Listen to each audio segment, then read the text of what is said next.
மார்க்கெட்டை ப்ரிடிக்ட் பண்ண முடியும்னு நீங்கள் யோசிக்கிறீங்கன்னா இன்னொரு தடவை நல்லா யோசிச்சு சொல்லுங்கள். இப்போ ஒரு மேஜர் டேக்ஸ் கட் வரப்போகுதுன்னு அட்வான்ஸ்லேயே உங்களுக்கு தெரிஞ்சிருந்துச்சுன்னா நீங்கள் மார்க்கெட் ஸ்கை ராக்கெட் ஆகும் தான் எக்ஸ்பெக்ட் பண்ணியிருப்பீங்க. ஆனால் அந்த மாதிரி நடந்துச்சா? இல்லை பிஜேபி மெஜாரிட்டிக்கு வராதுன்னு நீங்கள் சர்டனாக இருந்திருந்தீங்கன்னா நீங்கள் மார்க்கெட் கிராஷ் எக்ஸ்பெக்ட் பண்ணியிருப்பீங்க. பட் ஆக்சுவலி என்ன நடந்துச்சு? இன்னொன்று, இப்போ பேண்டமிக் வரப்போதுன்னு உங்களுக்கு கன்ஃபார்மாக தெரிஞ்சிருந்துச்சுன்னா இந்த மாதிரி ஹிஸ்ட்ரியில் ஒரு பிக்கஸ்ட் புல் ரன்னை நீங்கள் கெஸ் பண்ணியிருக்க முடியுமா? ட்ரூத் என்னன்னா மார்க்கெட் அப்வியஸ் ஹெட்லைன்ஸில் மூவ் ஆகாது.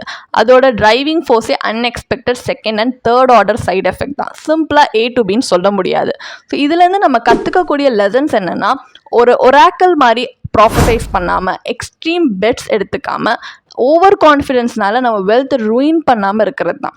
அதுக்கு பதிலாக இன்ஸ்டட் ஸ்ட்ராட்டஜி, லைக் எந்த ஒரு இன்வெஸ்ட்மெண்ட் ஸ்ட்ராட்டஜி மார்க்கெட்டோட மூவ் ஆகுதோ அதுக்கு அகெயின்ஸ்டாக இல்லை, அடாப்ட் ஆகிற மாதிரி ஸ்ட்ராட்டஜியை பில்ட் பண்ணி அதில் சிஸ்டமேட்டிக்காக இன்வெஸ்ட் பண்ணி பேஷண்ட்டாக இருந்தோன்னா இந்த லாங் கேமில் நம்மளால் ப்ளே பண்ண முடியும்.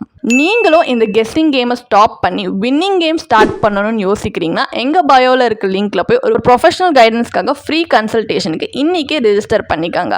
அண்ட் இந்த வீடியோவை லைக் பண்ணி நீங்கள் எங்களுக்கு கமெண்ட்ஸில் சொல்லுங்கள் நீங்கள் இது வரைக்கும் பிலீவ் பண்ண ஒரு வர்ஸ்ட் மார்க்கெட் ப்ரெடிக்ஷன் என்னன்றதை.